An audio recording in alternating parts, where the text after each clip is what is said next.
Oi, gente! Vocês já imaginaram um anjo careca? Pois é, alguém já imaginou e eu vou falar sobre isso daqui a pouquinho, depois da vinheta.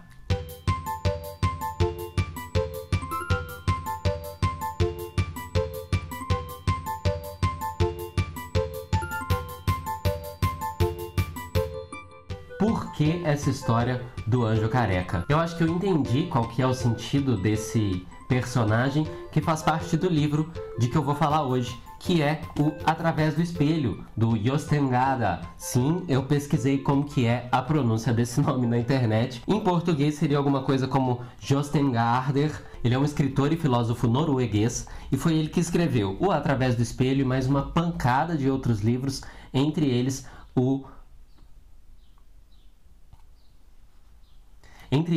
Mundo de Sofia. E a história do Através do Espelho, que é um dos livros que eu mais gosto, e surpreendentemente é um livro que eu não tenho, essa cópia aqui é uma cópia da biblioteca aqui da minha cidade, tem as fichas catalográficas e todos os carimbos e tal da biblioteca aqui da cidade. Aqui, ó, tem outro carimbo aqui, que é uma coisa que eu recomendo, inclusive, ler livros de biblioteca. É um livro que eu adoro presentear, e inclusive fica aí a dica, se você quiser me dar de presente, eu estou aceitando ganhar o Através do Espelho, para eu colocar aqui na minha prateleira, junto com os meus outros queridinhos, porque ele é um livro muito legal, a história é uma delícia de ler, e ele é muito leve nas questões que ele vai tratar. Ele fala o tempo todo de vida e morte, porque ele vai contar a história da Cecília, que é uma menina, não me fica muito claro qual é a idade dela, se ela tem 12, 11, 13 anos, não fica muito claro para mim se ela é uma adolescente ou se ela é uma pré-adolescente. Fica claro que ela tá nessa faixa de idade, ela tá doente e ela vai morrer. Isso não é spoiler,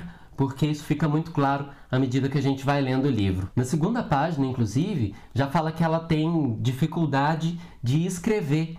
Então, se alguém está com dificuldade de escrever, pegar uma caneta na mão, é porque ela está numa situação de saúde muito difícil. Ela muito provavelmente tem câncer. É dito no livro que ela perde o cabelo e ela usa medicamentos muito fortes, ela toma remédios muito fortes, então leva a crer por isso que ela tem câncer. Logo no começo da história aparece aí esse personagem inesperado, que é um anjo, o anjo Ariel, que é um anjo criança. Ele é bem pequenininho, se aparenta mesmo com uma criança, e ele não tem cabelo, ele é um anjo careca, que é uma coisa completamente fora do imaginário popular, né? Esse imaginário que a gente tem dos anjinhos, que são aqueles menininhos de cabelos encaracolados e loiros e olhos azuis, e o Ariel, ele foge desse estereótipo, ele não tem os cabelos encaracolados. Isso também me faz crer que a Cecília tem câncer, porque é uma proximidade com ela, né? Ela vai passar a conversar com um anjo que tem essa aparência física semelhante à dela.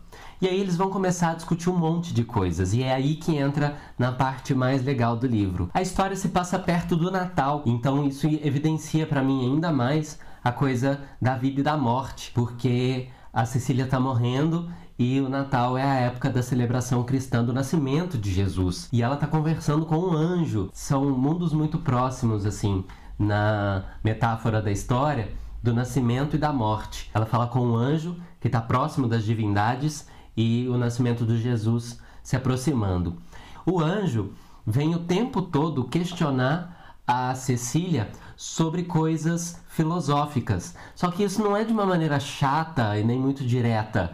As discussões filosóficas nascem das perguntas de pessoas curiosas. E quem são as pessoas mais curiosas, se não as crianças? O Jostein vai dizer ainda, pela voz do Ariel, que o mundo ele não é o mesmo sempre, e ele nasce muitas vezes. Como assim? Porque a cada vez que uma criança nasce, ela vai ter que descobrir as coisas do mundo muitas e muitas vezes de novo.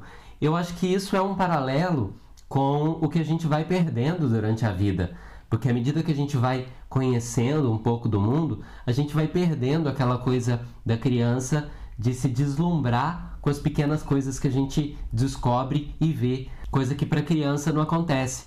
Tudo é tão novo para ela que ela fica deslumbrada. E aí o anjo ele vem nessa inocência perguntar um monte de coisas para Cecília sobre a Terra, sobre como é ser humano, e a Cecília perguntar para o anjo como as coisas são no céu.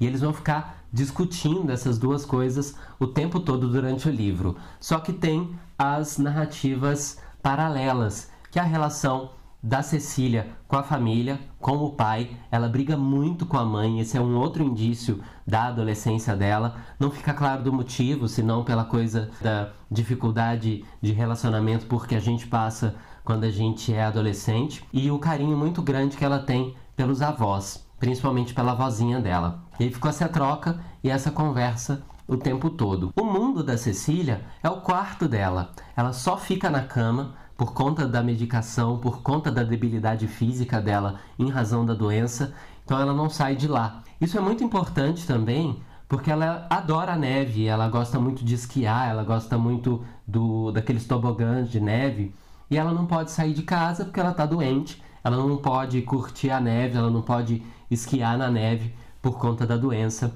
E aí esses últimos momentos de vida dela, fica muito claro que ela vai viver com muita intensidade. Inclusive, bem perto do fim do livro, ela vai passar por uma experiência que ela jamais poderia passar por conta da situação física dela, se ela não estivesse muito próxima da morte. E aí ela vai, de certa forma, se dar ao luxo de fazer aquela atividade. Eu não vou contar porque é uma cena muito bonita. Aliás, todas as construções do livro são muito bonitas. As formas como o autor encontra de contar as coisas, de discutir as questões filosóficas, são muito bonitas. Uma das questões que aparece, que inclusive é uma questão bem engraçada, é de quem nasceu primeiro, o ovo ou a galinha.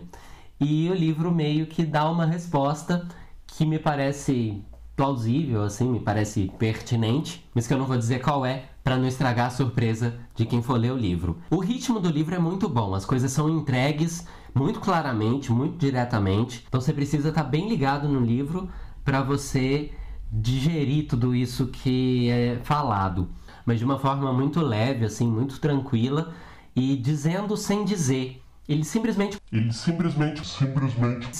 coloca as coisas lá e a gente vai percebendo e vai pensando por conta própria e tirando as próprias conclusões. O que, aliás, tem tudo a ver com a filosofia, né? A gente conhece um pouco das coisas, questiona as coisas e procura encontrar por conta própria as muitas verdades do mundo ou as várias versões das verdades. Eu imagino que as coisas que o autor considere mais importantes são as que ele trata de repetir, porque o Ariel e a Cecília conversam por muitos dias. E aí, ao final dessas conversas, a Cecília trata de anotar coisas no diário dela. Ela tira uma parte do dia, nos momentos em que ela tem alguma força, e ela escreve no diário dela as discussões que ela teve com o anjo, repetindo pontos importantes dessa discussão. Por isso que eu acho que o que o autor considera que seja mais importante dessas conversas, ele repita por isso, para reforçar. A edição do livro, ela é bem legal. Essa edição aqui é da Companhia das Letras. Ela é bastante gostosa de ler. Esse exemplar tem as orelhas, tanto na frente quanto no verso. Aqui no verso, ela conta a história do Jostengada. E no interior, as margens são bastante agradáveis. O tamanho da fonte não é pequeno, então você não precisa de ficar forçando a vista para ler. Eu que uso óculos, ter a letra um pouco maior me ajuda bastante.